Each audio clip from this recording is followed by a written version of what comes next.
کا فرمان معظم ہے کہ جو نبی کریم صلی اللہ علیہ وسلم کی ذات اقدس پر درود شریف کی کثرت کرتا ہے تو اللہ تبارک و تعالی اس کو ہر جگہ آسانی عطا فرما دے گا۔ آپ علیہ السلام فرما رہے ہیں کہ جو مجھ پر درود کی کثرت کرتا ہے اللہ تعالیٰ اس کو دنیا اور آخرت میں ہر جگہ پر آسانیاں پیدا فرما دے گا۔ یعنی دنیا میں اللہ تبارک و تعالیٰ اس کو رزق کی تنگی سے نہیں جو ہے مبتلا فرمائے گا، رزق کی تنگی میں بیماریوں سے بچائے گا اور اس کے لیے آخرت کی تیاری آسان کر دے گا۔ موت کے بعد اس کو کلمہ نصیب ہوگا، قبر کے عذاب سے بچے گا، قبر اس کی جنت کا باغ ہوگی، قیامت کے دن رسول پاک صلی اللہ علیہ وسلم کی شفاعت نصیب ہوگی اور آپ علیہ السلام کے پیارے ہاتھوں سے، نبوت والے ہاتھوں سے آپ علیہ السلام اس کو آب کوثر عطا فرمائیں گے، اور جو آب کوثر پی لیتا ہے سبحان اللہ وہ جنت میں جانے تک پیاسا نہیں ہوگا۔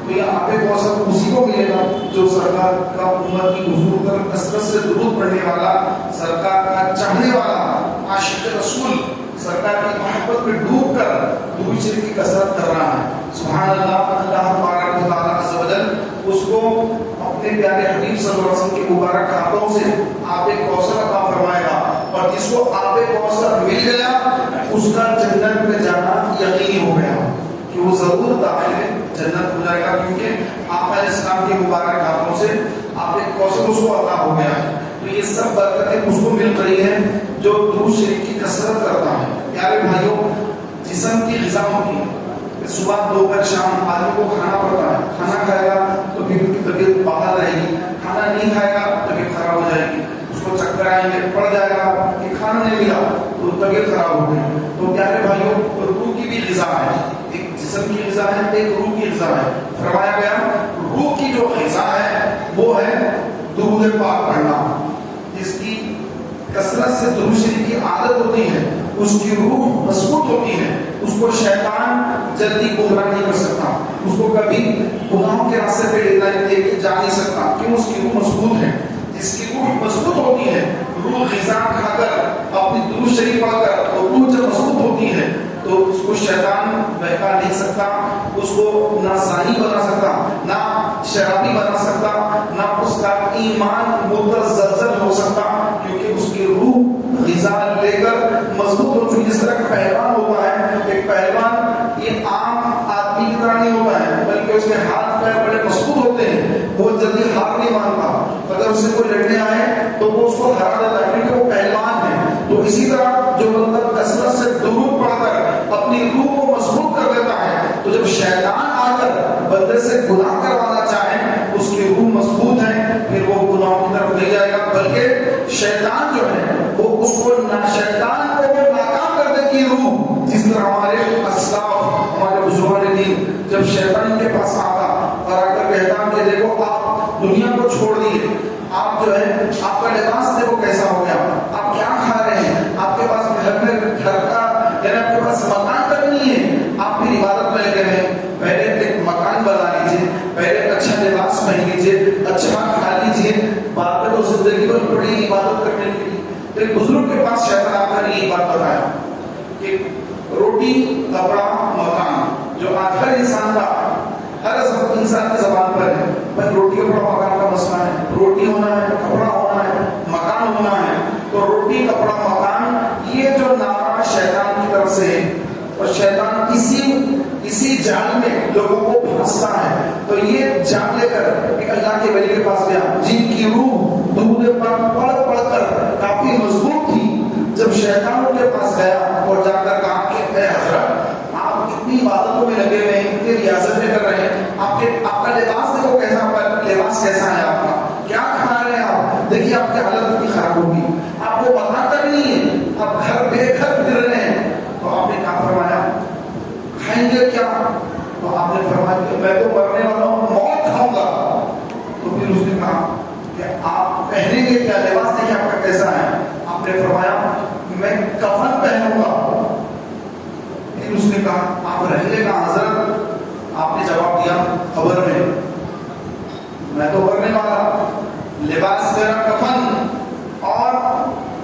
گھر میرا.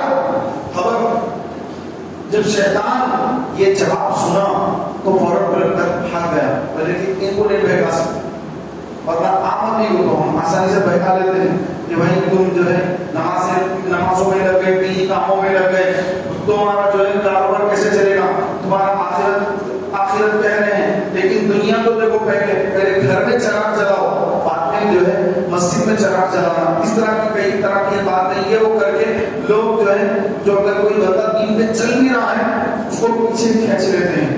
اس کو جو تعلیم دے گا دوست احباب، والدین، بھائی بہنیں، رشتے دار، پڑوسی وغیرہ لوگ، اس کا اگر کوئی بندہ اچھا دین پہ چلنے کا ذہن بنا چکا ہے، داڑھی رکھ چکا ہے اور امام شریف باندھنے کا اس کا ذہن بن رہا ہے کہ میں امام بھی باندھ کے نماز پڑھا کروں گا، میں قرآن بھی سیکھوں گا، جتنی بھی نمازیں روزے قضا ہو گئے ان کا حساب لگا کر موت سے پہلے میں ادا کر لوں گا.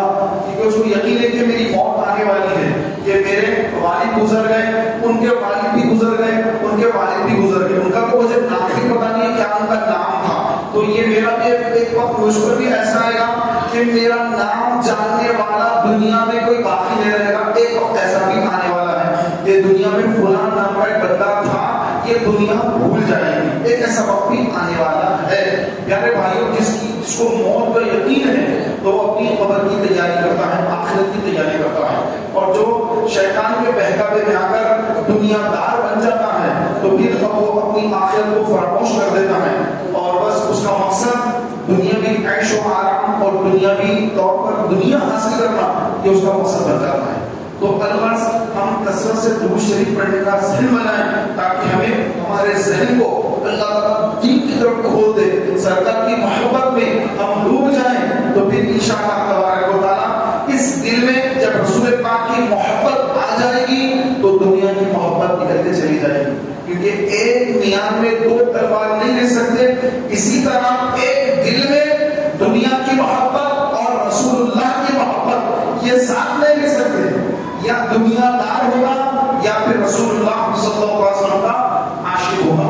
تو جو عاشق رسول ہوگا سبحان اللہ، اس کے دل سے دنیا نکل جائے گی. تو پھر سرکار کی محبت جب دل میں آ گئی تو پھر آل رسول کی محبت بھی ہوگی، اصحاب رسول کی محبت بھی ہوگی. پھر اس کو شریعت پر عمل کرنا اس کو آسان لگے گا. ارے یہ تو میرا آقا کا طریقہ ہے. دنیا ہستی ہے تو دنیا نادان ہے، یہ مرنے کے بعد روئیں گے. اور سنت کا مذاق اڑانے والے ان کا تو ایمانی برباد ہو رہا ہے. جو سنتوں کا مذاق اڑا رہے ہیں، شریعت کا مذاق اڑا رہے ہیں، تو ان کا تو ایمانی تباہ ہونے والا ہے. تو میرے پیارے بھائیوں، جو رسول پاک صلی اللہ علیہ وسلم کی محبت دل میں رکھے گا پھر اس کے اثرات اس کے چہرے پر آئیں گے داڑھی کی صورت میں، اس کے اثرات اس کے سر پر ظاہر ہوں گے امامے کی شکل میں.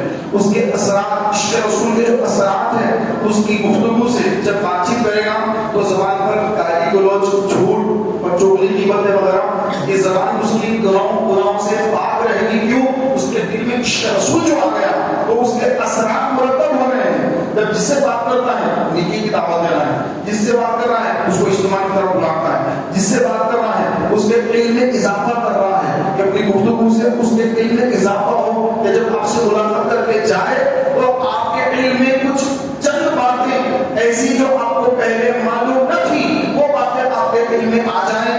تو جہاں جا رہا ہے علم کو پھیلا رہا ہے، دین کو پھیلا رہا ہے. تو جب مرے گا تو جتنا دین کو پھیلایا تھا وہ دین کو پھیلانے کا کام جو اس نے کر موت کے آغوش میں گیا تو پھر وہ کام کرنے کی برکت سے مرنے کے بعد بھی اس کی قبر میں ثواب کا سلسلہ جاری رہے گا. تو میرے پیارے بھائیوں، آج کا جو یہ موسم ہمارا چل رہا ہے یہ حج اور قربانی کا موسم چل رہا ہے. تو اس پر مختصر جو ہے باتیں عرض کر رہا ہے کہ کن کن پر قربانی واجب ہے، کن پر قربانی واجب نہیں ہے اور قربانی کے کیا فضائل ہیں. رسول پاک علیہ السلام نے قربانی کے بارے میں فرمایا کہ قربانیاں کیا کرو. تو صحابہ نے پوچھا یا رسول اللہ یہ قربانیاں کیا ہیں؟ یا رسول اللہ یہ قربانیاں کیا ہیں؟ آپ علیہ السلام نے فرمایا تمہارے باپ ابراہیم علیہ السلام کی سنت ہے. صحابہ نے پوچھا یا رسول اللہ اس میں ہمیں کیا ثواب ہے، ہمیں کیا ثواب ملے گا قربانی کرنے پر؟ آپ علیہ السلام نے فرمایا قربانی کے جانور کے ہر بال کے بدلے تمہارے لیے دیکھی ہے. اب ایک بکرا آپ نے لایا، بکرے میں لگانے کتنے بال ہوتے ہیں کوئی گن سکتا ہے؟ بکرے میں کتنے بال ہیں، بیل دیکھنے والے گن نہیں سکتے. تو ایک ایک بال پر لے کے اور فرمایا اس کو خوش دلی سے کیا کرو, یہ غم زدہ نہ کرو. پھر اتنا مہنگا جانور ہو گیا, پریشان ہو کے دینا ہے, مجبوری ہے, ایسا نہیں. خوش دلی کے ساتھ ارے اللہ کی بارگاہ میں مجھے قربانی کرنے کا موقع ملا ہے, اللہ نے صحابی بنایا تو میں قربانی دے سکتا ہوں, ورنہ ایسے ہزاروں لوگ ہیں جو قربانی دے نہیں سکتے. مجھے اللہ نے قربانی دینے کے قابل بنایا اور الحمدللہ میں اللہ کی رضا کے لیے بہترین جانور اللہ کے راہ میں قربان کروں گا. خوش دلی کے ساتھ, یہ اللہ کے رسول صلی اللہ علیہ وسلم کی سنت مبارکہ ہے. خوش دلی کے ساتھ. اور جانور کیسا؟ سب سے بہترین جانور جس میں کوئی عیب نہ ہو, اور جن کے اندر عیب ہے وہ جانور کی قربانی اللہ قبول نہیں کرتا, قبول نہیں ہوگی. گوشت گھر میں آتا ہے, آپ گوشت بنا کر کھانا کھا لیں گے, لیکن قربانی کا ثواب نہیں ملے گا. اور قربانی کا ثواب کیا ہے؟ آپ علیہ السلام نے فرمایا کہ جب تم اپنے جانور کو ذبح کرتے ہو تو خون کا پہلا قطرہ زمین پر گرنے سے پہلے, زمین پہ نکاتی کر رہے ہیں لیکن اتنا ہی پاستا ہے, گلے میں زمین ہے, آپ جانور کو لیٹا ہے پہلو پر اور چھوڑا پھیرا, جیسے اتنے ہی ڈسٹینس ہے زمین میں, بس وہاں کا گرنے سے پہلے ایک زمین پر خون کا قطرہ, پہلا قطرہ گرنے سے پہلے اللہ کی بارگاہ میں قبول ہو جاتا ہے. اللہ کی بارگاہ میں قبول ہوتا ہے. تو کتنا بڑا ثواب ہے. تو اب جانور کیسا ہو؟ جانور میں عیب نہ ہو. اللہ تعالیٰ عیب والے جانور کو قبول نہیں کرتا. عیب کیا ہے؟ عیب کیا کیا ہے؟ عیب ہے کہ اس کا بیمار ہونا. عیب نمبر 1, بیمار جانور, اس کی قربانی نہیں ہو سکتی. نمبر 2, وہ جانور جو اندھا ہے اس کی بھی قربانی نہیں. وہ جانور جس کے کان نہ ہو اس کی قربانی نہیں. ناک کے اندر ناک اس کی خراب ہے, ناک کٹی ہوئی ہے, زبان کٹی ہوئی ہے, یا اس کے دانت جو ہے پورے دانت نہیں ہے, یا اکثر دانت نہیں ہے, اس کی بھی قربانی نہیں ہوگی. تو پیارے بھائیوں, اتنا کمزور لاغر, یہ بالکل چلنا اس کو نہیں آ رہا ہے, اتنا کمزور جانور ہے, اس کی بھی قربانی نہیں ہوگی. اور فرمایا لگڑ کے جانور چل رہا ہے, لگڑے جانور کی بھی قربانی نہیں ہوگی. کانا جانور یعنی اس کے آنکھوں کے اندر جو کانا پن ہے, ایک آنکھ ہے تو ایک آنکھ نہیں ہے, یا پھر اس کو ایک آنکھ سے کم ایک آنکھ سے زیادہ نظر آتا ہے, الگ نظر آتا ہے, اس کی آنکھیں جو ہے جسے ہم اندھا پن کہتے ہیں, اندھا پن ہے, یا ایک آنکھ بالکل خراب ہے. ان دونوں جانوروں کی بھی قربانی نہیں ہوگی کیونکہ یہ عیب دار ہے.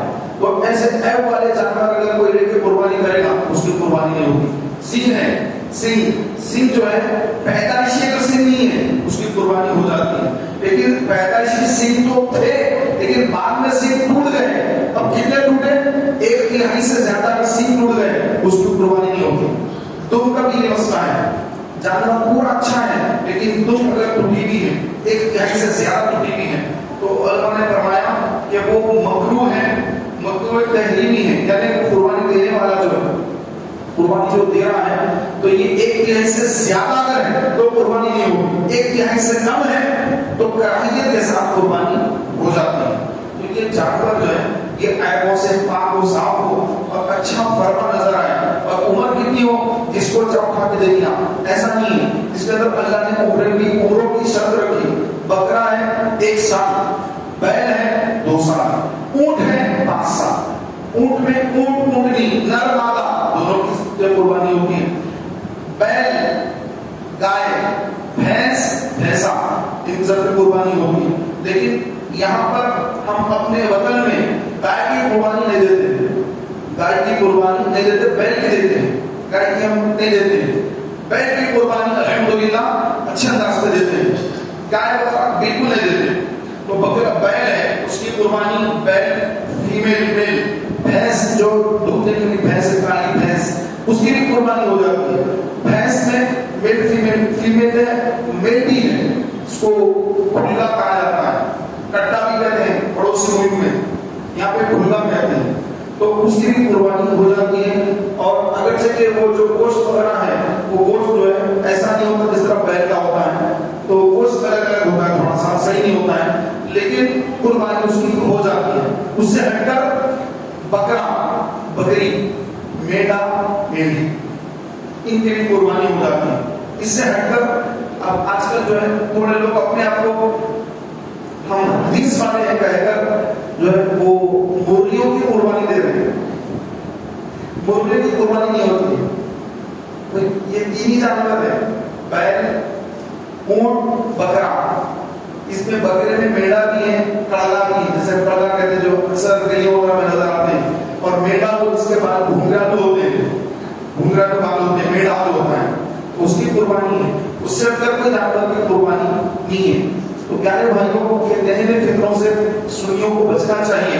اور اہل سنت و جماعت کے جو علماء جو رہنمائی فرماتے ہیں ان کی رہنمائی میں ہمیں قربانی کے اور دیگر مسائل کو اسی میں حل کرنا ہے.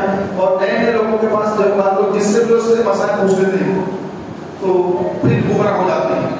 الغرض قربانی یہی جانور ہیں، ان کی عمریں یہ ہے، ان عمروں سے کم ہوگا قربانی نہیں ہوگی. البتہ بکرا جو میڑا جو ہے، میڑا اگر 6 مہینے کا ہے، 6 مہینے کا، لیکن دور سے ایسا نظر آ رہا ہے موٹا تازہ بہترین فرما جانور ہے، 6 مہینے کا ہے، لیکن دور سے دیکھنے پر 1 سال کا نظر آ رہا ہے، اس میں قربانی جائز ہے. اب یہ حلال جانور میں 7 حرام چیزیں ہیں جس کا کھانا حرام ہے. جانور حلال، بیل حلال، بکرا حلال. حلال میں 7 چیزیں حرام جس کے کھانے والا سخت گناہگار. اس میں فرمایا گیا نمبر خون، جو خون ہوتا ہے. اکثر دیکھا گیا کہ کچھ غیر مسلم ہوتے ہیں، وہ لوگ کیا کرتے ہیں جہاں پہ ذبح خانہ ہوتا ہے بکرے وغیرہ کرتے ہیں تو کچھ برتن لے جاتے ہیں اور خون جو گرتا ہے نا، گرتے وقت برتن تو خون لے لیتے ہیں، پھر خون لے جا کے اس کو پکا کر کھاتے ہیں. تو بکرے کا یا بیل کا یا اونٹ کا لفظ خون، یہ جانوروں کا خون، یہ خون حرام ہے، خون کا کھانا حرام ہے. دوسرا فرمایا جو میل ہے بکرا، اس کی شرمگاہ، اس کا کھانا حرام ہے. نمبر 3 فیمیل ہے، اس کی شرمگاہ کا کھانا حرام ہے.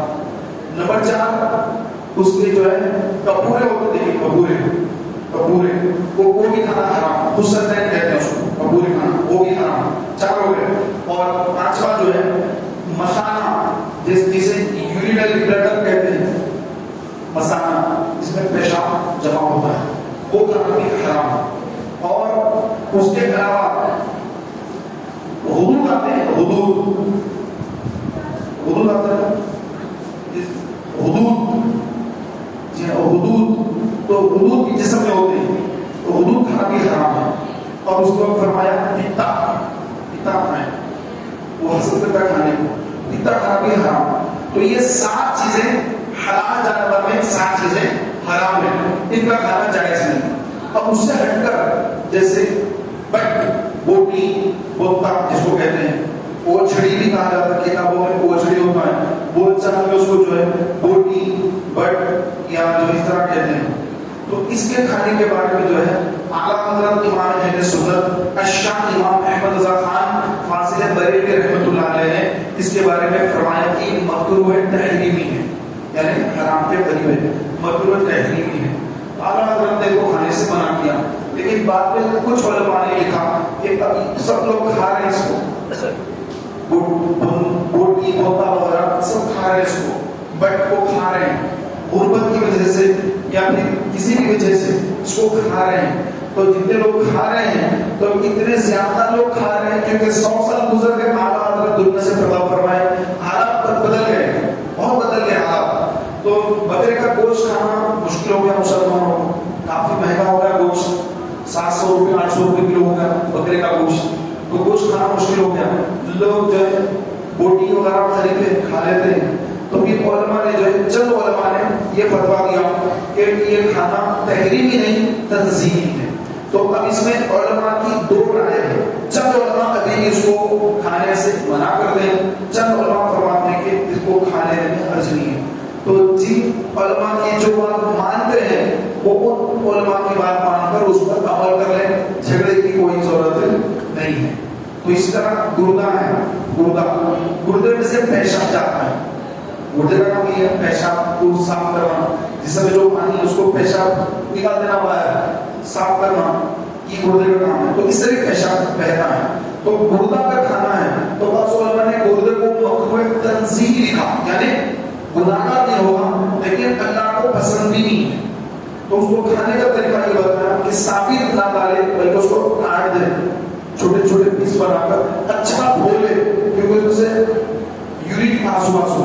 تو اچھا صاف دھو کر پیسز بنا کر صاف دھو کر اگر اس کا سالن بنا لے تو علماء نے لکھا کہ وہ مقبول تنظیم ہے، اگر کھائے گا تو گناہ گار نہیں ہوگا.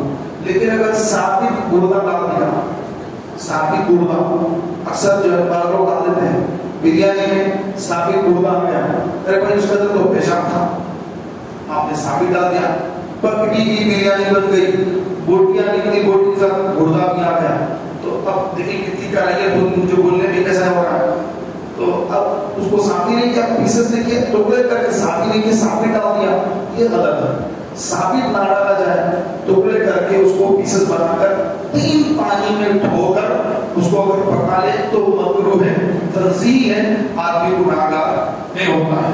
تو میرے پیارے بھائیوں، یہ چیزیں جو ہے کسی غریب کو دے دیں تو یہ بہتر ہے کہ آدمی جو ہے اچھا گوشت کھا لے، اور جو بالکل غریب ہے تو وہ اس کو جو ہے کم سے کم گردے وغیرہ دے دے، اور یہ بوٹی وغیرہ اس کو دے دے، اور اچھا گوشت بھی دے، کیونکہ پورا اچھا گوشت خود رکھ لیں گے، چکنا اور جو ہے بالکل خراب گوشت ایسا نہ دے. بلکہ شریعت نے مستحب لکھا ہے، شریعت میں مستحب ہے کہ گوشت کے 3 حصے کریں، 3 حصے. ایک حصہ اپنے گھر میں رکھ لیں، ایک حصہ اپنے خود کے واسطے رکھ لیں، ایک حصہ پڑوسی رشتہ داروں کے لیے، ایک حصہ غریبوں، یتیموں، مسکینوں کے لیے، بیواؤں کے لیے، ایک حصہ ان کے لیے رکھ دیں. یہ 3 حصے کر لیں. لیکن اگر کوئی بندہ ایسا ہے کہ غریب ہے، پیسے جمع کر کے قربانی کر لیا، اب 3 حصے کرے گا تو اس کے پاس ہی نہیں رہے گا. تو شریعت کی اجازت دی کہ وہ اگر چاہے تو پورا گوشت اپنے پاس رکھ لے، تب بھی گناہ گار نہیں ہو. پورا بھی رکھ سکتا ہے، دعوت کر کے لوگوں کو کھانا کھلا دے سکتا ہے، یا تقسیم بھی کر سکتا ہے. اس میں کوئی گناہ نہیں ہے. جیسے آپ کا مال ہے، آپ جیسا استعمال کریں. اس میں شریعت نے واجب نہیں رکھا کہ نہیں دیں گے تو گناہ گار ہوں گے، ایسا نہیں. دیں گے تو ثواب، اگر نہیں دیں گے تو اس پر کوئی پکڑ وغیرہ نہیں ہوگی. تو پیارے بھائیوں، یہ گوشت وغیرہ کا یہ مسئلہ ہے. اب یہ گوشت کفار کو دینا یا نہ دینا، جیسے آپ کے پڑوس میں غیر مسلم بھی ایک جو ہے فلیٹ ہے، ایک کمپلیکس ہے، اس پر فلیٹ میں غیر مسلم سب مل کے رہتے ہیں. اب ان کو معلوم ہے کہ بھائی ان کی بقرعید آئی ہوئی ہے اور یہ لوگ بکرے کاٹتے ہیں، اور بکرا پاسوں میں کٹ رہا ہے اور یہاں کچھ نہیں بھیج رہے ہیں، تو یہ بھی جو ہے غلط دکھتا ہے. تو اس لیے علماء نے فرمایا کہ وہ جو ہے یہ گوشت جو ہے وہ غیر مسلم کو بھی دیں. لیکن چند علماء نے منع کیا ہے کہ قربانی کا نہ دے، ایسے جو گوشت جو بازار میں ملتا ہے وہ گوشت خرید کر لا کر دے دے. تو اس میں بھی مختلف رائے ہیں علماء کی. تو اس میں بھی تضاد نہیں ہے، دینا ہی دینا یا نہیں دینا ہی نہیں دینا، ایسا نہیں ہے. جس کو دینا ہے دے، جس کو نہیں دینا ہے نہ دے. اس میں کوئی خاص پکڑ نہیں ہے، آسان مسئلہ ہے. پیارے محترم بھائیوں، اس طرح یہ قربانی واجب کس پر ہوتی ہے؟ کون بندہ اس پر قربانی واجب ہے؟ ہو رہا کیا، ہمارے پاس ایک گھر ہے، پورے گھر کی طرف سے ایک بکرا قربانی دے رہے ہیں، کسی کی بھی قربانی نہیں ہوگی، کسی کی نہیں ہوگی قربانی. پورا گھر مل کر ایک بکرا دے گا تو کسی کی قربانی ہوگی، کسی کی نہیں ہوگی. بیل ہے، 7 آدمی دے سکتے ہیں، 8 مل گئے تو پوری قربانی گئی، کسی کی قربانی نہیں ہوگی. اونٹ، اس میں بھی 7 آدمی کی قربانی گئی، 8 مل گئے سب کی قربانی گئی. بکرا ہے، صرف 1 آدمی کی قربانی ہے، پورا گھر مل کے دے رہا ہے، یا 2-3 آدمی مل کے دے رہے بکرے کی قربانی، تو کسی کی قربانی نہیں ہوگی. تو دیکھنا کیسا قربانی واجب اس پر ہے، آسان مسئلہ ہے. جیسے نماز، روزہ، حج، زکات، یہ تمام چیزیں ہر ایک پر فردن فردن، نماز فرض ہے، روزے فرض ہے، زکات فرض ہے، حج فرض ہے. اسی طرح سے قربانی بھی واجب ہے. جیسے میاں بیوی ہے، شوہر بیوی دونوں ہیں، دونوں رہتے، میاں بیوی گھر میں رہتے. اب میاں بیوی میں بیوی کے پاس سونا ہے، شوہر کے پاس پیسہ ہے، اور خرچ بھی ہو گیا، خرچ بھی ہے، پیسہ بھی ہے. پیسہ کتنا ہے پہلے وہ دیکھیں گے، خرچ کتنا ہے یہ دیکھیں گے. لکھ لیں گے بینک میں کتنا پیسہ ہے، بینک میں کتنا ہے، ہاتھ میں کیش کتنا ہے، کتنا پیسہ مرد کے پاس ہے، وہ ہم کو لکھ لیا. اب خرچ کتنا ہے وہ بھی لکھ لیا.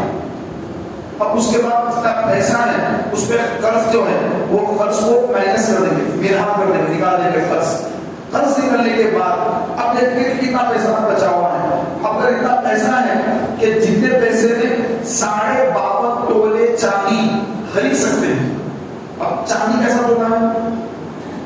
600-700 روپے تولہ ہے غالباً. تو مثال کے طور پہ آج کی تاریخ میں، آج کیا تاریخ ہے؟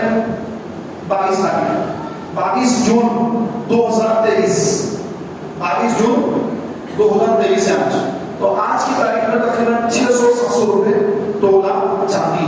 تو 600-700 روپے پہ سمجھ رہے ہیں 700 into 52.5 آپ انٹو کریں، اس پہ آ جائے گا موبائل پہ دیکھ کے 35-40 ہزار روپے، زیادہ سے زیادہ 40 ہزار روپے. 40 ہزار روپے اگر آپ کے پاس ہے خرچ جانے کے بعد، 40 ہزار اگر آپ کے پاس ہے، آپ پر قربانی واجب. شوہر کے پاس ہے تو شوہر پہ قربانی واجب، بیوی کے پاس ہے تو بیوی پہ قربانی واجب. بیوی کے پاس شادی ہوئی تھی، دلہن تھی، دلہن کے بعد نے سونا دیا، 5 تولے سونا، 10 تولے سونا، 15 تولے سونا، 20 تولے سونا، جتنا بھی سونا ڈالا، سونا ہے چاندی وغیرہ ہے. تو جتنا سونا بیوی کے پاس ہے، سونا ہے چاندی ہے، اور کیا کیا ہے سب دیکھنا ہے. اب مارکیٹ میں ویلیو کیا چل رہی ہے سونے کی؟ مثلا 50,000 روپے تولہ ہے، 52,000 ہے، 55,000 ہے. 55,000 انٹو حساب کے طور پہ 10 تولے سونا، 10 تولے سونا 10 into 55 مان دیجیے آپ 55,000 تو آ جائے گا سب 11 لاکھ پتہ نہیں کتنے ہوں گے. تو اب کتنا پیسہ ہے تو قربانی واجب ہے. 1 تولہ سونا بھی اگر ہے قربانی واجب، کیونکہ 1 تولہ سونا 55,000 کا ہے، 52,000 کا ہے. اور قربانی واجب کب ہو رہی ہے؟ 52.5 تولے چاندی پر جس کی قیمت 40,000 ہے، 40,000 پہ قربانی واجب ہو رہی ہے، یا سونا پہ 50,000 55,000 کا ہو رہا ہے. تو یہ مسئلے جو ہے قربانی کے ہیں. زکات کے الگ ہیں، زکات میں 2 نصاب ہونا پڑتا. چاندی میں صرف 1 نصاب اگر ہے، یعنی سونا ہی 7.5 تولے نہیں ہے، 1 تولہ ہی سونا ہے، تب بھی قربانی واجب ہے. اب اس سے ہٹ کر گھر ہے، ایک گھر جس میں رہتے ہیں، اس کو کہتے ہیں حاجت اصلیہ.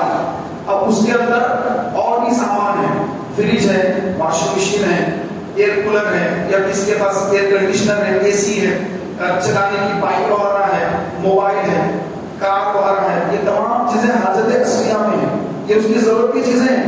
اس سے ہٹ کر ایکسٹرا سامان ہے، ایکسٹرا سامان جیسے اور ایک گھر ہے، یا اور سامان، بہت زیادہ سامان ہے جو یوز میں نہیں آتا ہے، بہت زیادہ سامان ہے، لباس، قیمتی لباس، بہت سارے لباس پڑا ہوا ہے، سوٹ بوٹ ہے مہنگے، جوتے بہت سارے رکھے ہوئے. تو تمام کو دیکھا جائے گا کہ یہ حاجت اصلیہ سے بڑھ کر ہے، تو اس کی قیمت لگائی جائے گی. اس کی قیمت لگانے کے بعد اب دیکھیں گے ان کے پاس کتنا ہو رہا پیسہ. 52.5 تولے چاندی کا پیسہ اگر ہو رہا ہے قربانی واجب نہیں، تو قربانی واجب نہیں ہوگی. اسی طرح ایک گھر ہے، اس سے ہٹ کے اور ایک گھر بھی ہے، 2 گھر ہے، وہ گھر کی مالیت جو ہے آج کے دور کے حساب سے ہر گھر کی مالیت، چھوٹا بھی گھر ہے، 100 گز کا بھی گھر ہے تو 15 لاکھ 20 لاکھ 40-50 لاکھ کی بات ہو جا رہی ہے، مہنگائی بڑھ رہی ہے. تو ایک سے زائد گھر ہے قربانی واجب. پیسہ نہیں ہے دینے کے لیے، قربانی دینے کے لیے پیسہ نہیں ہے. جانور 15,000 میں جانور ہے، میرے پاس کچھ بھی نہیں ہے، گھر ہے، سونا گھر میں رکھا ہوا ہے، 4 گھر ہے، سونا فلان سب ہے، صاحب نصاب ہے، کیش ہاتھ میں نہیں ہے. اب کیا کرے؟ تو فرمایا قرض لے لے، کس سے بھی قرض لے، یعنی سونا بیچ دے، سونا ہے بیچ دے، سونا بیچ کر قربانی دے دے. کیونکہ جس رب نے سونا دیا ہے یہ اسی رب کا حکم ہے، قربانی اسی رب کا حکم ہے. تو کرنا کیا ہے؟ سونا بیچ دینا ہے، قربانی دے دینا ہے. پھر اللہ تعالیٰ اس کی برکت سے اس سے دگنا سونا کا فرما دیتا ہے. آپ لوگ یہ سمجھتے ہیں بھائی سونا ایک بار بک گیا تو پھر خرید نہیں سکتے. عورتوں کو سونے سے بڑی محبت ہوتی ہے، مردوں کو کم، عورتوں کو زیادہ سونے سے محبت ہوتی ہے. سونا بیچنے کو تیار نہیں ہوتے، سونا نہیں بیچیں گے ساتھ، چاہے قربانی واجب ہو، چاہے زکات واجب ہو، سونا نہیں بیچے. تو جس رب نے آپ کو سونا دیا ہے اس رب کا حکم ہے کہ آپ زکات کا وقت ہے زکات دیں، قربانی کا وقت ہے قربانی دیں. تو یہ قربانی اصل میں کیا ہے کہ جانور کاٹ کے خون بہانا یہ قربانی نہیں ہے، بلکہ اپنے خواہشات کی قربانی دینا ہے. خواہش کیا ہے؟ میں سونے میں جو ہے سونا اتنا ہو میرے پاس، عورت چاہتی تو سونا بہت زیادہ سونا اس کے پاس ہو، مرد چاہتا ہے اس کو بہت زیادہ پیسہ ہو، لیکن اس کو اپنی خواہش کی قربانی دینا ہے، صرف بکرے کی قربانی نہیں، اپنے خواہش نہیں کہ میں پیسے والا ہوں، یہ پیسہ ہاتھ سے نہ جائے، لیکن قربانی دے رہے ہیں، صرف بکرا نہیں کر رہے ہیں، بلکہ اپنی خواہش یہ کہ پیسہ ہو تو بولے کہ نہیں چاہیے پیسہ، خرچ کر دوں گا 25,000 50,000 عالی شان بہترین جانور خریدوں گا، اپنی خواہش کو قربان کر دے رہے ہیں۔ پیسے کی کوئی اہمیت نہیں میرے پاس، اللہ کے حکم کی اہمیت ہے۔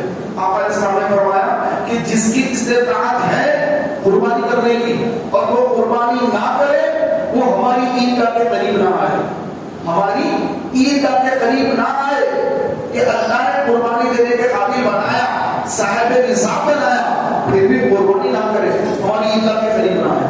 اور آقا علیہ السلام نے کتنی قربانیاں دی؟ 100 اونٹوں کی قربانی ہے، بولیے کتنے؟ 100 اونٹوں کی قربانی، 63 اونٹ سرکار صلی اللہ علیہ وسلم نے نہر فرمائے، اور باقی کے 37 اونٹ مولا علی شیر خدا علی المرتضیٰ رضی اللہ تعالیٰ عنہ کو حکم دیا، اے علی اب تم ان اونٹوں کو قربان کرو، سبحان اللہ۔ تو مولا علی نے ان اونٹوں کی قربانی فرمائی۔ پھر ہمارے سامنے فرمایا دنیا سے پردہ کرنے سے پہلے آقا علیہ السلام نے مولا علی کو وصیت فرمائی کہ اے علی میرے پردہ کرنے کے بعد میرے نام سے تم ہر سال ایک بکرا قربان کیا کرو، قربانی دیا کرو۔ تو جب سرکار دنیا سے پردہ فرمائے تو مولا علی رضی اللہ تعالیٰ عنہ ہر سال 2 میڑے لاتے، ایک سرکار کے نام سے دیتے، ایک اپنے نام سے میڑا قربانی کیا کرتے۔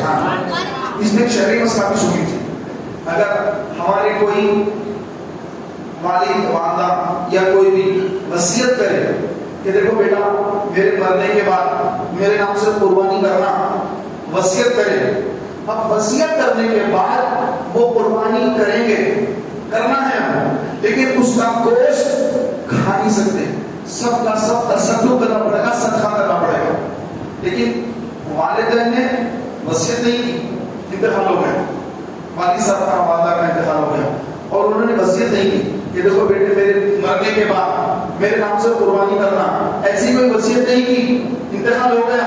اب اولاد اپنی طرف سے اپنے مرحوم ماں، مرحومہ ماں اور مرحوم باپ کے نام سے اگر قربانی کرے تو اس کا گوشت خود بھی کھا سکتے، دوسروں کو کھلا بھی سکتے، لیکن اگر وصیت کرے، والدین وصیت کرے تو وہ قربانی کا گوشت پورا کا پورا صدقہ کرنا پڑے گا، آپ کھا نہیں سکتے، اپنے رشتہ داروں کو دے نہیں سکتے۔ کس کو دینا؟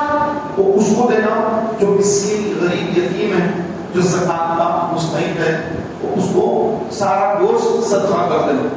یہ کون سا گوشت ہے؟ جو والدین وصیت کر کے انتقال کر گئے کہ میرے نام سے میرے بیٹے میں مر جاؤں گا تو میرے نام سے قربانی دینا ہر سال، بیٹا بولا کہ اچھا ابا آپ کے نام سے قربانی کرتا ہوں، ہم ہر سال قربانی کریں، استاد ہے استداد ہے قربانی کرے، گوشت صدقہ کرے۔ یاد رکھو محترم بھائیوں، یہ جو قربانی ہے، قربانی کا گوشت، یہ جو جانور ہوتا ہے خریدے جاتے ہیں، خرید منڈی جاؤں گا، بازار جاؤں گا، جانور خریدوں گا، گھر سے نکلا تو فرمایا جتنے قدم چل کے جائے گا ہر قدم پر اللہ تعالیٰ 10 نیکیاں عطا فرماتا ہے۔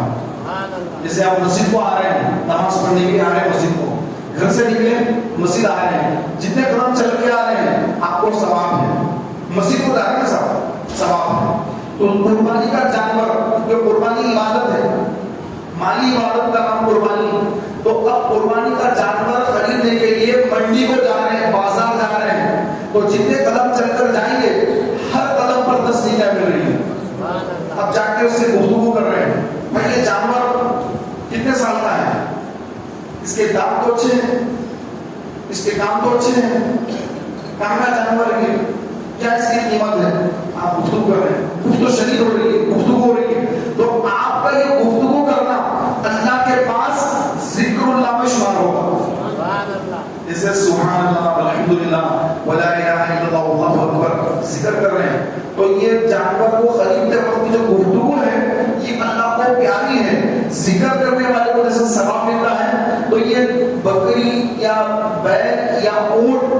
کے وقت جو گفتگو کر رہا ہے بندہ اس پر اس کو ذکر اللہ کا ثواب دیا جا رہا ہے.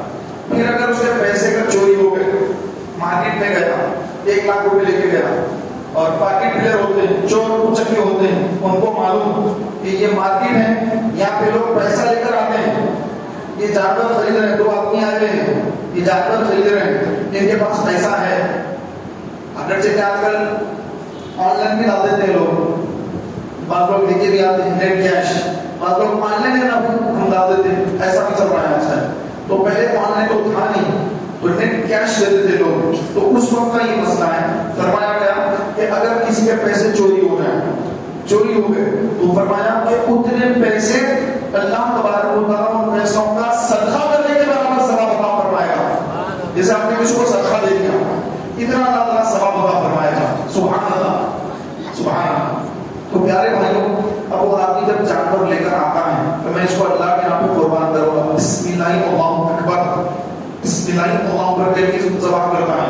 تو جب ذبح کر کے لٹانا جانور کو، تو زمین کے کونوں تک، نہ آپ کو معلوم نہ مجھے معلوم زمین کا کونا کہاں ہے، اللہ اس کے رسول جانے کتنا بڑی زمین پھیلی ہے.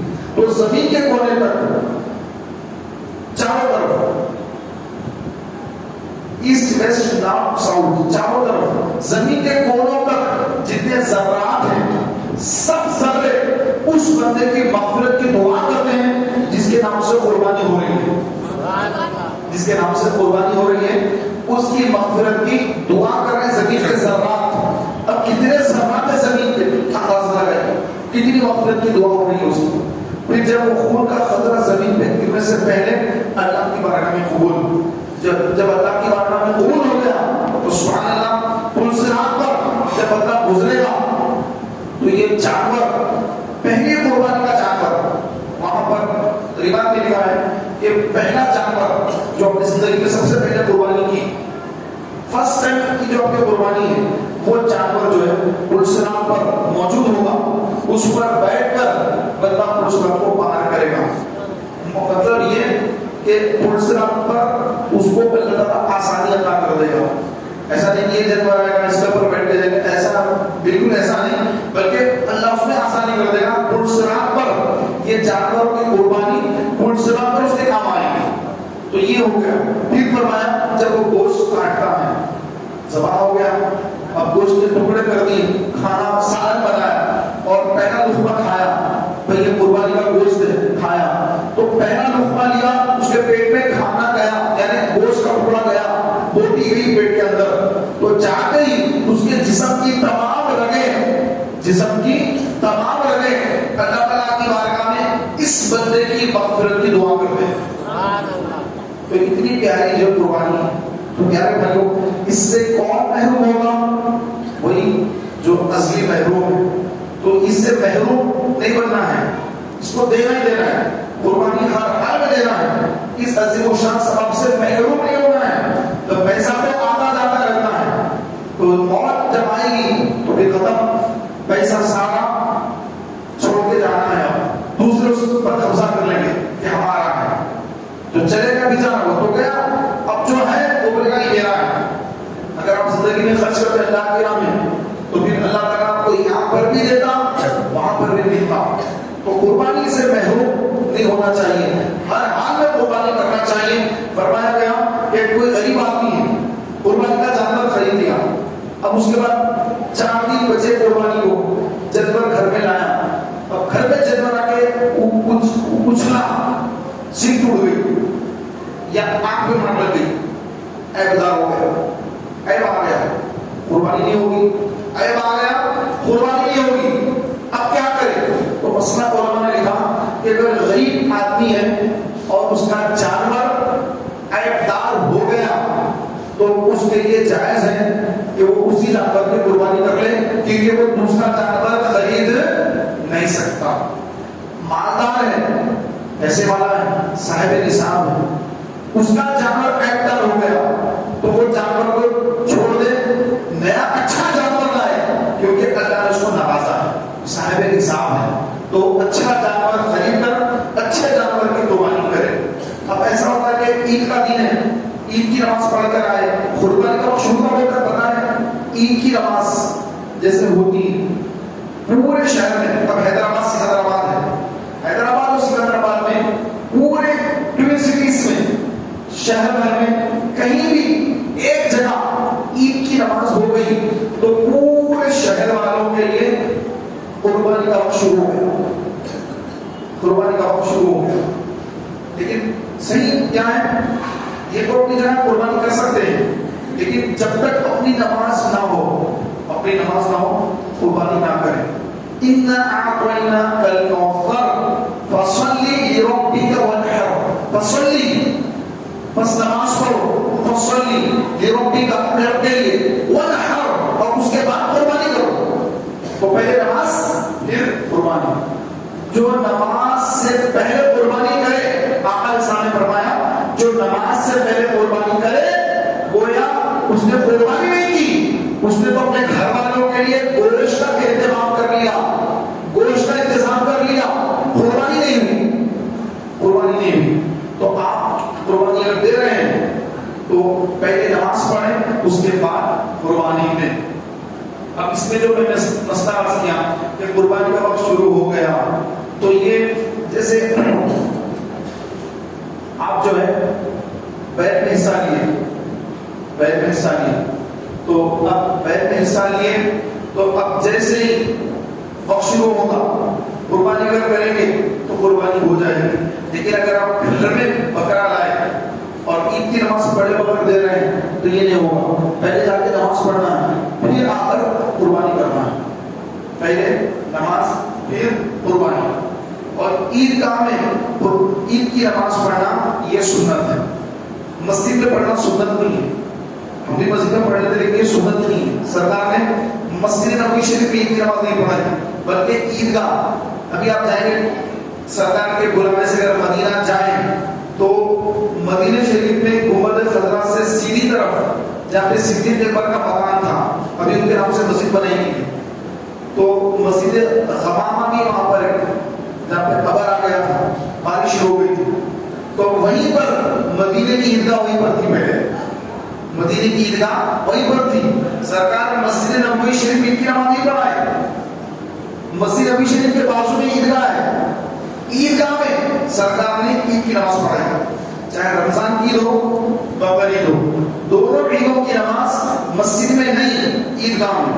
لیکن اب مسلمان اتنے زیادہ پھیل گئے کہ عیدگاہ تو عیدگاہ مسجدیں مسجد ہو رہی، طاقت اتنی بڑھ گئی، عیدگاہ فل ہو رہے ہیں، مسجدیں بھی فل ہو رہی ہیں۔ بعض جگہ تو ایسا ہو رہا ہے کہ ایک مسجد میں دو مرتبہ عید کی نماز ہو رہی ہے، مسلم بڑھ گئے، پہلے گراؤنڈ فلور پہ پڑھا دو، بعد میں فرسٹ فلور پہ پڑھا دو، کیونکہ ایک مسلم پہ دو نمازیں نہیں ہوتی، تو پہلی نماز مسجد میں نیچے، پھر سیکنڈ نماز 1 گھنٹے کے بعد فرسٹ فلور پر، ایسا بھی چل رہا ہے۔ کیوں؟ تعداد زیادہ ہے مسلمانوں، اب تعداد صرف عید کے دن ہی ہے، عید کا دن گیا ظہر کی نماز میں مل ہے، ظہر کی نماز میں غائب ہو جاتے ہیں، گوشت کاٹنے جا رہے ہیں، خدشہ نہیں آیا، یہ وہ بس قربانی تو واجب ہے لیکن نماز تو فرض ہے، واجب سے بڑھ کر فرض چھوڑنا ہے، قربانی کے معاملے میں فرض کو چھوڑنا ہے۔ نہیں بھائی، پہلے فرض جماعت کے ساتھ نماز پڑھ لیں، اس کے بعد قربانی کا معاملہ دیکھیں۔ یہ دو آدمی دیکھ لیں کہ بھائی آپ یہ دیکھ لیجیے، میں یہ کر لیتا ہوں، پھر 1 گھنٹے کے بعد کھلا مسجد میں نماز ہے، آپ وہاں جا کے جماعت سے پڑھ لیجیے، ایسا سسٹم بنا لیں تو عید کے دن بھی نماز آسانی سے ہو سکتی ہے۔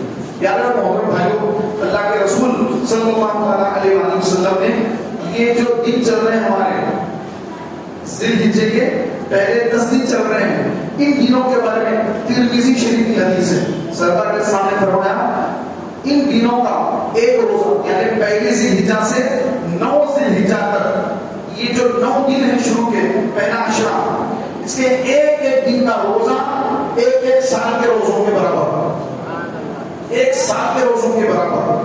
اور اس کا رات کا قیام یعنی رات میں قیام کرنا، قیام سے بولا آپ نے نفل پڑھنا، قرآن کی تلاوت کرنا، ذکر کرنا، رات بھر عبادت میں رہنا، تو رات میں قیام کرنا شب قدر کی عبادت کے برابر، یہ ترمذی شریف کی حدیث ہے۔ تو اتنے اہم ترین دن ہیں کہ روزہ رکھے بندہ ایک سال کے روزوں کا ثواب، رات میں قیام کرے شب قدر کی عبادت کے برابر ثواب. تو یہ بہت اہم باتیں ہیں، اہم دن ہیں. اور 8 ذی الحجہ آتی ہے تو اس کا روزہ اور افضل. 9 ذی الحجہ آئے یوم عرفہ، اس کا روزہ اور افضل. لیکن حاجی کو جو عرفات کے میدان میں ہے تو ان کو روزہ رکھنا منع ہوتا ہے. غیر حاجی جیسے ہم ہیں، حج پر نہیں گئے، یہاں پر ہے، تو ہمارے لیے یہ سنت ہے کہ پہلی سے لے کر 9 تک روزہ رکھیں، بال بھی نہ کاٹے. آقا علیہ السلام نے فرمایا کہ تم میں سے جس کی قربانی کی نیت ارادہ ہو تو ذی الحجہ کا چاند نظر آئے اس کے بعد بال ناخن نہ کاٹے. کیوں؟ حج کے دن، حج کے دنوں میں آدمی جو ہے بڑا گندا حال، داڑھی نہیں ہو گئی، بال ایسے، اور جو ہے 2 چادریں ہیں، ایک پیچھے باندھ لیا ہے، ایک اوپر چادر اوڑھ لیا ہے، عرفات کے میدان میں ہے کہ اے اللہ بس میری بخشش کر دے، مغفرت کی دعا کر رہا ہے. تو وہ جو اس کی حالت ہے، کیونکہ کنگھی نہیں کر سکتے حالت احرام میں، آپ کنگھی نہیں کر سکتے، کنگھی کا وارڈ نہیں کر کے اپنے آپ کو سیٹ کریں گے، نہیں، کنگھی نہیں کرنا ہے آپ نے. کنگھی کریں گے تو پھر جو ہے بال پیٹ اڑیں گے، کنگھی کرنے پر جو ہے صدقہ بھی دینا پڑے گا. تو حالت احرام میں کنگھی کرنا منع، پرانا حال کرنا ہے. بس بال، داڑھی کے بال ایسے بائک پہ جاتے ہیں تو بال ہی اڑ جاتے ہیں، داڑھی یوں پھینک جاتی ہے، داڑھی ویسے سے ہو جاتی ہے، سر کے بال ایک ادھر ایک ادھر. تو بس وہ حاجیوں کی نقل ہے، مونچھ بڑھ گئی، بال بڑھ گئے، ناخن بڑھ گئے. تو ہم حج پہ تو گئے نہیں، لیکن جو حاجی حج پر گئے ہیں ان کی نقل کر رہے ہیں، اور یہ سرکار کا حکم ہے صلی اللہ علیہ وسلم کہ چاند نظر آنے کے بعد قربانی ہونے تک، آپ کی قربانی کب ہوئی؟ 10 کو ہوئی تو 10 تک نہیں، میں 11 کو کروں گا، 10 کو نہیں کر سکتا، میں مجبوری ہے میری، 11 کو کروں گا. میں 11 کو میرے ساتھ 12 کو کروں گا. تو 12 تک آپ نہ ناخن کاٹیں گے نہ بال کاٹیں گے. پہلے قربانی کریں گے، اس کے بعد بال اور ناخن کاٹیں گے تو دگنی قربانی کا ثواب ملے گا. اور جو غریب ہیں، بزرگوں نے لکھا کہ جو غریب مسلمان ہیں قربانی نہیں دے سکتا، پیسہ نہیں ہے، تو وہ اگر اپنے بال ناخن نہ کاٹے اور عید کے دن، عید کی نماز کے بعد جب مسلمان قربانیاں کر رہے ہیں وہ ٹائم پر وہ اپنے بال کاٹے، اپنے ناخن کاٹے، تو اللہ تعالیٰ اس کو قربانی کرنے کا ثواب عطا فرمائے گا. محروم کوئی نہیں. اور ہمارے آقا کا کرم دیکھیے، نبی کریم علیہ السلام عید کے دن فرمایا کہ 2 بکرے لاؤ، تو 2 بکرے لائے گئے. سرکار نے ارشاد فرمایا اندھیرے میں چلنے والے، کیا مطلب؟ کالے پیر والا، اندھیرے میں بیٹھنے والا، آنکھ کالے ہو، اندھیرے میں بیٹھنے والا، سیاہی میں بیٹھنے والا، میں اس کا پیٹ کالا ہوں، چپکو بنا ہوں، 2 رنگوں والا، سنت ہے. آپ جب مارکیٹ جائیں گے بکرا دیکھتے ہیں آپ، تو اس میں جو 2 رنگ کے بکرے ہوتے ہیں، ایک بکرے میں 2 رنگ ہوتے ہیں، آدھا وائٹ آدھا کالا. یہ سنت ہے، ایسا بکرا دینا، یہ قربانی کرنا ہے، یہ سنت ہے. اللہ کے رسول کو یہ رنگ پسند ہے کہ آدھا سیاہ ہے آدھا سفید ہے، پیٹ سیاہ ہے، پیر سیاہ ہے، آنکھیں سیاہ ہے، اور باقی حصہ اس کا سفید یا اور کوئی رنگ کا ہے. تو اس کو کہتے ہیں چٹکبرا جانور، اور اس کی قربانی کرنا سنت ہے. تو آقا علیہ السلام نے کیا فرمایا کہ ایک مینڈا 2 مینڈے لاؤ جو سیاہی میں چلتے ہوں، سیاہی میں بیٹھتے ہوں، سیاہی میں دیکھتے ہوں اندھیرے میں. پھر آقا علیہ السلام نے اس کو لیا، ذبح کر دیا. اور ذبح کیا پڑھ کے کیا؟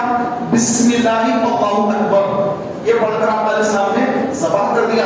اور ذبح کرنے کے بعد اللہ کی بارگاہ میں دعا کی، اے اللہ اس کو محمد کی طرف سے، آل محمد کی طرف سے، امت محمد کی طرف سے قبول فرمائے.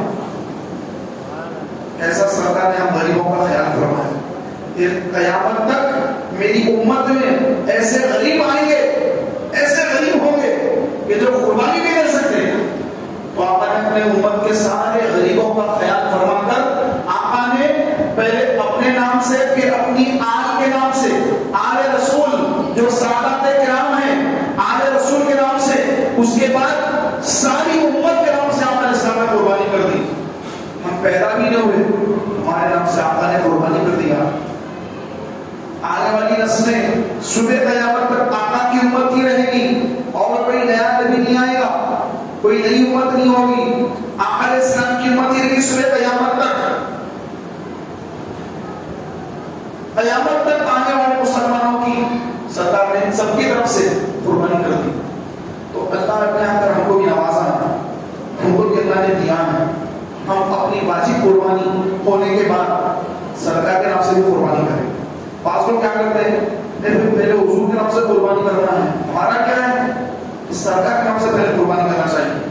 بہت اچھی بات ہے, لیکن سرکار کی تعلیمات یہ نہیں. سرکار صلی اللہ علیہ وسلم کی تعلیمات کیا ہے کہ جس بندے کو اللہ نے صاحب نصاب بنایا ہے, بندہ وہ اپنے نام سے پہلے قربانی کرے, اس پر واجب پہلے اپنے نام کی قربانی دے. اگر پیسہ ہے, استطاعت ہے, اس کے بعد کسی کے نام سے بھی دے سکتا ہے. حضور علیہ السلام کے نام سے دے, ابراہیم علیہ السلام, اسماعیل علیہ السلام کے نام سے دے, انبیاء کے نام سے, اہل بیت, امام حسین شہید کربلا, ان کے نام سے دے, غوث الاعظم کے نام سے دے, پیران پیر, روشن ضمیر, سردار غوث اعظم, ہمارے پیر و مرشد غوث پاک, ان کے نام سے قربانی دے.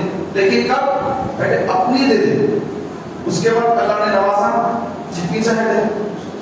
10 بیل لے لے, 70 قربانیاں ہوں گی, 10 بیل لے, سب کے نام لے لے, اس کے اندر کر اللہ نے نوازا.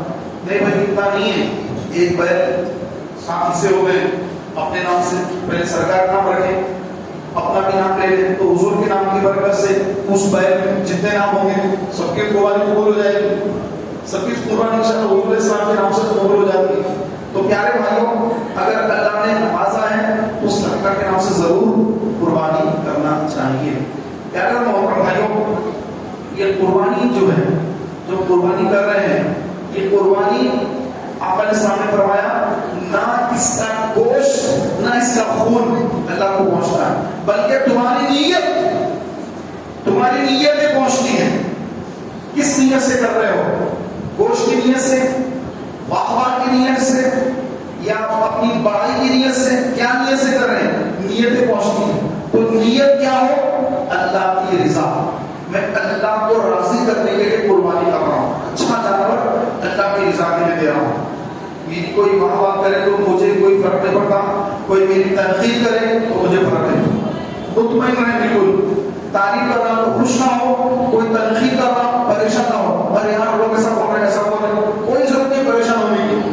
جس کو جو بولنا بولتے رہتا ہے.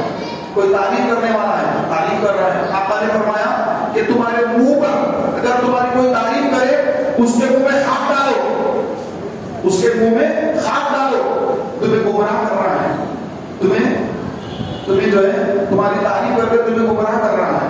تعریف تو ایسی ہو کہ اس کے بد پیچھے اس کی غیر میں تعریف ہو, جو بندہ نہ ہو پھر اس کی تعریف ہو, حقیقت میں وہ تعریف ہے. ہمارے پاس کیا ہوتا ہے, سامنے تعریف ہے, جیسے وہ گیا بلایا شروع, ہمارے پاس یہ ہوتا ہے. وہ غائب ہے, تعریف نہیں کریں گے, تعریف کب کریں گے, سامنے ہے. ارے آپ تو بہت اچھے آدمی ہیں, آپ تو ماشاءاللہ ایسے ہیں, آپ تو ماشاءاللہ ایسے ہیں, یوں گیا بہت خراب آدمی, بہت بیکار آدمی ہے, اس کی برائی شروع کریں گے. تو سرکار کے سامنے کیا فرمایا, سامنے جو تعریف کرے اس کے منہ میں خاک ڈال دو. تو غلط آدمی تمہارے منہ کے سامنے تعریف کر رہا ہے, تو ایسے لوگ پہ بھروسہ نہ کریں اور کسی کی بنا وجہ تعریف بھی نہ کریں. جو حقیقت ہے بس اتنا ہی بیان کریں, ایکسٹرا نہ کریں. ایکسٹرا ارے آپ تو یہ ہے, آپ تو وہ ہے, یوں ہے, نہیں, جو ہے کافی ہے. دل میں رکھیں, عزت کافی ہے. زبان پہ تعریف کرنا پھر جو ہے دل میں کرنا, عزت دل میں عزت نہیں ہے, زبان پہ رکھ رہے ہیں تو یہ منافقت ہے. تو آپ کے دل میں جتنی عزت ہے اتنی زبان سے جو ہے محبت کا اظہار کریں. تو پیارے بھائیوں, کہ جو بھی کام قربانی سے لے کر کے ہر کام صرف اور صرف اللہ کی رضا کے لیے ہو تو یہ قبول, ورنہ یہ بالکل اس کے لیے کوئی ثواب نہیں ہے. بلکہ آپ نے سامنے فرمایا کہ تھوڑا سا ریاکاری کرنا بھی شرک ہے. ریاکاری یعنی لوگوں کو دکھانے کے لیے. ایک لوگ جو ہے محلہ ہے, گلی ہے, محلہ ہے, ایک کوئی لے کر بڑا بیل, ارے اتنا بیل لائے ہو, اس سے بڑا میں لے کے آتا ہوں بیل, کتنے کا ہے, 50 کا ہے, 70,000 کا لے کے آتا ہوں بیل. اب کمپٹیشن شروع, اب لوگ بولے ارے آپ کے بیل سے اتنا بیل بڑا نہیں کرنا, ہاں یہ ریاکاری. نہیں. آپ دیکھیں بھائی اچھا ایسا پہلے ماشاءاللہ بہت اچھا پہلے اللہ قبول کرے. میری کتنی استطاعت ہے اپنی استطاعت کے حساب سے لاؤں گا. اللہ کو راضی کرنا ہے. مجھے ان سے کوئی کمپٹیشن نہیں ہے. بس اللہ کی رضا کے لیے جتنی میری جیب کی حیثیت ہے بس میں اتنا لاؤں گا. آپ کے پاس پیسے ہیں اس سے اچھا جنت خرید سکتے ہیں, خرید لیجیے. نہیں اس سے کم ہے لے لیجیے, اور کم ہے کوئی مسئلہ نہیں. آپ اللہ کی رضا کے لیے دے رہے ہیں. لوگ کیا کہیں گے ہمیں کوئی نظر نہیں لوگوں کے کہنے سے. لوگ کچھ بھی کہیں گے ہمیں کوئی مطلب نہیں. آخری لوگ کیا کہیں گے انا للہ و انا الیہ راجعون. مرنے کے بعد یہی ہوتا ہے. زندگی بھر اپنی سوچ رہا ہے لوگ کیا کہتے ہیں, ایسا کروں گا تو لوگ کیا بولیں گے. آخری میں کیا بولتے ہیں لوگ انا للہ و انا الیہ راجعون. ارے انتقال ہو گیا انا للہ و انا الیہ راجعون. آخری میں لوگ یہ بولتے تھے. تو لوگوں کے بولنے پر نہ جائیں, اپنی نیت پہ نظر رکھیں کہ میری نیت کیا ہے. بھٹکری نیت شیطان اس میں وسوسہ ڈال کر ریاکاری میں مبتلا کر رہا ہے. کیا کر رہا ہے فوراً جھٹک دے. نہیں میں صرف اللہ کی رضا کے لیے کر رہا ہوں. اے اللہ میری نیت کو صاف کر دے. میری نیت تیری رضا ہے اور کچھ نہیں. نہ گوشت کھانے کی نیت ہے نہ دکھاوا کرنے کی نیت ہے. میری نیت یہ ہے کہ میں تیری رضا کے لیے قربانی کروں اور تو راضی ہو جائے. تو راضی ہو جا. بس ساری دنیا جو کہتی کہہ لے مجھے کوئی فرق نہیں پڑے گا. بس تو راضی ہو جا, تو راضی ہو جا. کیونکہ اللہ تعالیٰ کو عید کے دن سب سے زیادہ محبوب عمل جانوروں کی قربانی کا خون بہانا, خون بہنا. جانوروں کی قربانی کا خون بہنا یہ اتنا پیارا عمل ہے اللہ کی بارگاہ میں. اس دن اس عمل سے اور کوئی زیادہ محبوب عمل اللہ کی بارگاہ میں نہیں. اگر کوئی آدمی نوٹوں کو بانٹ رہا ہے, نوٹ تقسیم کر رہا ہے, ایک بندہ ہے 10,000 کا بکرا ذبح کر رہا ہے, ایک بندہ 20,000 تقسیم کر رہا ہے, تو 20,000 تقسیم کرنے والے کو اتنا ثواب نہیں کہ 10,000 کے بکرے کی قربانی کرنے والے کو اس سے زیادہ ثواب ہے. کیونکہ اس دن اللہ کو وہ عمل زیادہ مقبول ہے. بس قربانیاں کرو, قربانی کرو, خون بہاؤ, جانور کا خون بہاؤ. بس اللہ کو اس دن بہت محبوب. آپ ہزاروں لاکھوں روپے صدقہ کر دیں گے, خیرات کر دیں گے, چاول کے تھیلے بانٹ رہے ہیں, تیل کے ڈبے بانٹ رہے ہیں, 10,000 کی راشن کی کٹ بنا کر لوگوں میں دے رہے ہیں, لاکھوں کا مال دے رہے ہیں. اس کو بھی عمل اللہ کو اتنا محبوب نہیں ہے. جانور کی قربانی, جانور کی قربانی, جانور کٹے خون بہے, یہ اللہ کو پسند. تو میرے پیارے بھائیوں, ہم بھی خوش دلی کے ساتھ اللہ کو راضی کرنے کے لیے قربانی کریں اور اچھا جو ہے جانور لائیں. پیسے کی فکر نہ کریں, کیونکہ رب تعالیٰ نے ہمیں اس قابل بنا کے قربانی دے سکتے ہیں تو قربانی دیں. پھر اللہ تبارک و تعالیٰ قربانی دینے والے کے رزق میں اضافہ کروا دیتا ہے. کبھی اس میں کمی نہیں آتی. قربانی دینے والا آپ قربانی اگر نہیں دیتے ہیں, دینا شروع کریے, اس کے بعد دیکھیے کہ کتنا اللہ تعالیٰ برکت عطا فرماتا ہے. آپ اگر روک لیں گے ارے یار میں تو کیا دے سکتا ہوں, بس غریب آدمی ہوں, یہ تو مالداروں پر واجب ہے, میں تو غریب ہوں, میں کیا قربانی کروں, تو پھر آدمی جو ہے ہر سال قربانی سے محروم ہی رہتا ہے. نہیں, ہمت کرے, آگے بڑھے, قربانی کرے. استطاعت نہ ہو تب بھی قربانی کرے, قربانی واجب نہیں ہے تب بھی قربانی کر دیں. پھر دیکھیں اللہ تعالیٰ کیسے نوازتا ہے. اس کی رحمت بہت وسیع ہے. قربانی کرنے کا ذہن بنا ہے کہ عید کے 3 دنوں میں پہلے دن کا ثواب سب سے زیادہ ہے. پہلے دن قربانی کرو. رات میں قربانی کرنا پہلے کیا تھا, مکروہ تھا. کیوں؟ لائٹوں کا انتظام نہیں تھا. چراغ رہتے تھے پہلے زمانے میں, چراغ, اس کی روشنی میں کتنی رگیں کٹی جانور کی معلوم نہیں ہوتا تھا. آج کل ایسی لائٹیں ہو گئی ہے, دن ہے رات سمجھ میں نہیں آتا, لائٹ کی زیادہ ہو گئی. تو رات میں اگر کریں گے قربانی تب بھی مکروہ نہیں ہے بلکہ جائز ہے. مکروہ کیوں کی رات کے وقت, اس لیے کہ رگیں کٹی نہیں کٹی نہیں معلوم ہے. ایک جانور کٹا ہوا نہ ہو, اس کی صرف 2 رگیں کٹی تو کیسا, 4 رگیں کٹنا, 4 رگیں کٹنا. اگر 3 بھی کٹی تو حلال, اگر صرف 2 کٹی تو پھر وہ جانور جائز ہے. اور اس سے پہلے پڑھنا کیا ہے, بسم اللہ اللہ اکبر. یہ اگر نہیں پڑھے, یہ اگر نہیں پڑھے, جانور حرام, جانور حرام ہو جاتا ہے. بسم اللہ اللہ اکبر یہ پڑھ کر چھری پھیرنا ہے. تو اب دیکھیں کسی کے نام سے قربانی ہو رہی ہے, یہ ہمارے بچی بھائی بیٹھے ہوئے ہیں, ان کے نام سے ہم قربانی کر رہے ہیں. بعض وہابی ہوتے ہیں وہ کہتے ہیں کہ اللہ کے نام سے کرنا ہر چیز, غیر اللہ کے نام سے کرو تو شرک ہے. تو اپنے ناموں سے کرے نا, ہمارے بچی کو کے نام سے قربانی کر رہے ہیں, ان کے نام سے ہو رہی, آپ کے نام سے, آپ کے نام سے, آپ کے نام سے قربانی ہو رہی. تو مطلب کیا, اس کا ثواب فلاں کو پہنچے.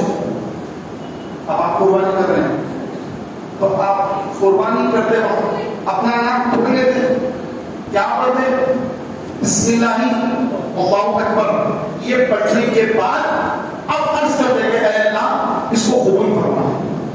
جیسا تو نے ابراہیم علیہ السلام کی قربانی قبول کی, محمد صلی اللہ علیہ وسلم کی قربانی قبول کی, اسی طرح میری قربانی بھی قبول کر لے, یہ کہا جاتا ہے. تو پہلے کیا پڑھتے ہیں بسم اللہ اللہ اکبر. تو اسی طرح جیسے غوث اعظم کے نام سے کوئی قربانی کرتا ہے, 11ویں شریف ہے, 11ویں کے موقع پر بکرے لاتے ہیں, قربانی کرتے ہیں, بکرا کے کاٹتے ہیں اور کھانا بناتے ہیں. درگاہ پر بکرا کاٹے, کھانا بنائے, لوگ کیا کہتے ہیں ارے ان کی منت کر رہے ہیں, شرک ہے. ارے بھائی ذبح کرتے ہو تو بسم اللہ اللہ اکبر پڑھے نا, جب بسم اللہ اللہ اکبر پڑھے تو حلال ہو گیا. اب بکری میں پوری امت کے نام سے قربانی ہو رہی, ہر وقت اپنے گھر کے ناموں سے دے رہا, اپنے نام سے, اپنے والدین کے نام سے, اپنی بیوی کے نام سے قربانی دے رہا ہے, سب اپنے ناموں سے قربانی دے رہے ہیں. تو اپنے نام سے کرنا تو جائز, اور غوث پاک کے نام سے قربانی کرنا تو شرک. تو یہ ان کا دماغ ہے, سمجھ رہے ہیں. تو یہ بھٹکے ہوئے لوگ ہوتے ہیں, یہ کوئی اتنا بھی سمجھ میں نہیں آتا کہ یہ قربانی کیا ہے. کاٹتے وقت بسم اللہ اللہ اکبر پڑھ رہے ہیں, پھر اس کا ثواب فلاں کو پہنچے, یہ کہہ رہے ہیں. 11ویں بھی ایسی ہوتا ہے, 12ویں بھی ایسی ہوتا ہے. بکرا ذبح کرتے ہیں بسم اللہ اللہ اکبر, اس کے بعد عرض کرتے ہیں کہ یا اللہ اس کا جو ثواب ہے وہ فلاں بزرگ کو اس کا ثواب پہنچا. یہاں پہ قربانی میں کیا کرے, یا اللہ اس کا ثواب مجھے دے دے, اس کے نام سے قربانی ہوئی, میرے والد صاحب کو اس کا ثواب عطا فرما, میری والدہ کو اس کا ثواب پہنچا. اتنا ہی ہے, باقی ہم کچھ نہیں. تو یہ سمجھنے کا پھیر ہے, جن کو سمجھ میں آ گیا وہ سنی ہے, جس کو سمجھ میں نہیں آیا وہ بولیے ذرا زور سے بولیے, جس کو سمجھ میں نہیں آیا وہ وہابی ہے. جن کو سمجھ میں آ گیا کہ ایثار ثواب کیا ہے, قربانی کیا ہے, فاتحہ کیا ہے, سرکار کی محبت کیا ہے, عشق رسول کیا ہے, شریعت جس کو سمجھ میں آ گئی وہی سنی ہے. جس کو شریعت سمجھ میں نہ آئی وہ گمراہ ہے. الگ الگ نام ہے, کوئی دیوبندی نام ہے, کہیں جماعت غیر اسلامی, کہیں اہل حدیث ہے, اہل قرآن ہے, چکرالوی ہے, رافضی ہے, ناصری ہے, اور ان سب کا بڑا ہیڈ جو بالکل باہر ہے وہ ہے قادیانی. یہ قادیانی تو جو بالکل جو ہے سارے فرقوں سے آگے چلے گیا, ختم نبوت کا انکار کر دیا, حضور کے آخری نبی ہونے کا انکار کر دیا. اور یہ فرقہ بلکہ فرقہ نہیں بلکہ یہ مرتد ہے, ان کے کفر پر شک کرنے والا بھی کافر ہے. اور یہ پھر رہے ہیں بچیوں سے, مسلمان بچیوں سے شادیاں بھی کر رہے ہیں, مسلمان بچیوں سے شادیاں بھی کر رہے ہیں. تو پہلے شادی کے وقت بچی آپ کے گھر بچی ہے تو آپ رشتہ دیکھ رہے ہیں, لڑکا دیکھ رہے ہیں, تو پہلے تحقیق کر رہے ہیں سنی ہے کہ قادیانی ہے, وہابی ہے, چکرالوی ہے, کیا ہے. پہلے اس کی جانچ کرا لیں, اس کی جانچ ہوگی اس کے بعد آگے کی بات ہوگی. پہلے عقیدہ کس عقیدے پر ہے یہ بہت ضروری پیارے بھائی. اور یاد رکھیے آپ بیٹھ کے قربانی دے رہے ہیں, 7 آدمی کی قربانی ہے, اگر ایک وہابی آ گیا اس کے اندر کسی کی قربانی نہیں ہوگی, کسی کی قربانی نہیں ہوگی. کیونکہ وہابی جو ہوتا ہے, گستاخ رسول جو ہوتا ہے, تو وہ اسلام سے خارج ہے. جو گستاخ رسول ہے, سرکار کی شان میں گستاخی کرنے والا یا گستاخی کرنے والے کو مسلمان سمجھنے والا وہ کافر ہے. اس کے کفر پر شک کرنے والا بھی کافر ہے. ایسا کوئی وہابی اگر کسی سنی مسلمان کی قربانی میں 7 قربانی کے حصے ہوتے ہیں، بیل میں، اونٹ میں، اگر ایک وہابی آ گیا سب کی قربانی چلے، سب کی قربانی رائے گا ہے، تو کسی غیر سنی کو اپنی قربانی میں شامل نہ کرے، صرف سنیوں کی قربانی ہے۔ الحمدللہ تحریک اسلامی کے سنی مرکز پر یہاں پر بھی الحمدللہ قربانی کا نظر رکھا جاتا ہے، اکثر سالوں سے ہو رہا ہے۔ شاہی نگر میں الحمدللہ عزوجل بیل آتے ہیں، ابھی بھی 50 بیل شاہی نگر میں موجود ہے، تو اس میں جو ہے الحمدللہ حصوں والی قربانی بنائی جاتی ہے۔ یہ ہمارے سید سمیع ہاشمی صاحب بیٹھے ہوئے ہیں، ان کے پاس جو ہے یہ حصہ لکھانا پڑتا ہے، نام وغیرہ، اور پھر جو ہے عید کے دن الحمدللہ قربانی ہوتی ہے، اور اس میں کسی وہابی اہل جس کو ہم نہیں لیتے، اس کے اندر سنیوں کو لیتے ہیں، اور آتے ہیں سنیوں کے پاس، کیونکہ ان کو معلوم ہے یہ پورے سنی ہیں، تو اپنے ہی لوگ آتے ہیں، غیر تو آتے بھی نہیں الحمدللہ، کیونکہ نام اعلیٰ حضرت کا یہاں لیا جاتا ہے، تو وہاں پر جن کو جو ہے کوئی عقیدے کی بیماری ہے وہ قریب ہی نہیں آتے اعلیٰ حضرت والوں کے، سمجھ میں آ رہا؟ جو اعلیٰ حضرت کا نام لینے والے ہیں تو ان کے قریب جس کی عقیدے کی بیماریاں ہیں انہیں قریب ہی نہیں آتا، یہ تو اعلیٰ حضرت والے ہیں، یہ تو امام احمد رضا والے ہیں، تو اس کو الرجی شروع ہو جاتی ہے، ارے یہ ایسا ہوا ہے وہ بھاگ جاتا ہے۔ تو ہم اس لیے اعلیٰ حضرت کا نام بار بار لیتے ہیں، جو اپنا ہے اور قریب آ جائے، جو اپنا نہیں ہے وہ دور ہی اچھا ہے، نہیں چاہیے ہم کو ایسا نہیں، ہم کو وہی چاہیے جو امام احمد رضا کو چاہتا ہے، اسے محبت کرتا ہے، غوث اعظم سے محبت کرتا ہے، میرے غریب نواز سے محبت کرتا ہے، میرے بندہ نواز سے محبت کرتا ہے، بزرگوں کا چاہنے والا، باادب چاہیے، بے ادب کی ہمیں کوئی ضرورت نہیں ہے، بے ادب سے دور ہی دور رہیں، ورنہ ہمارا ایمان برباد ہوگا اس کی دوستی کی نحوست کی وجہ سے۔ بدعقیدے کی صحبت نہیں چاہیے، بدعقیدے کی دوستی نہیں چاہیے، اس سے رشتہ نہیں چاہیے، اس کو دور کا سلام، بھائی تم ادھر ہم ادھر، تو ادھر ہم ادھر، ہم اعلیٰ حضرت والے ہیں اور تم پتہ نہیں کس کے ہیں، ہم تو الحمدللہ صدیق اکبر والے ہیں، فاروق اعظم والے ہیں، عثمان والے ہیں، علی والے ہیں، حسین والے ہیں، الحمدللہ۔ تو ہم اللہ اس کے رسول اور بزرگوں کے چاہنے والے ہیں، تو ہم وہابیوں کی قربانی کا حصہ بھی نہیں لیتے ہیں الحمدللہ۔ تو آپ اپنی قربانی تحریک اسلامی کے مرکز پر یہاں پر بک کرائیے، تاکہ آپ کو صحیح طور پر صحیح جانور کی قربانی کی آپ کو اس کا گوشت وغیرہ مل سکے۔ اللہ تعالیٰ کی بارگاہ میں دعا ہے کہ مولا تبارک و تعالیٰ ان سب کو کہنے اور سننے سے زیادہ اخلاص کے ساتھ اعمال صالحہ کرنے کی توفیق عطا فرمائے، آمین بجاہ نبی کریم صلی اللہ علیہ وسلم۔ آئیے اپنے درود پاک سے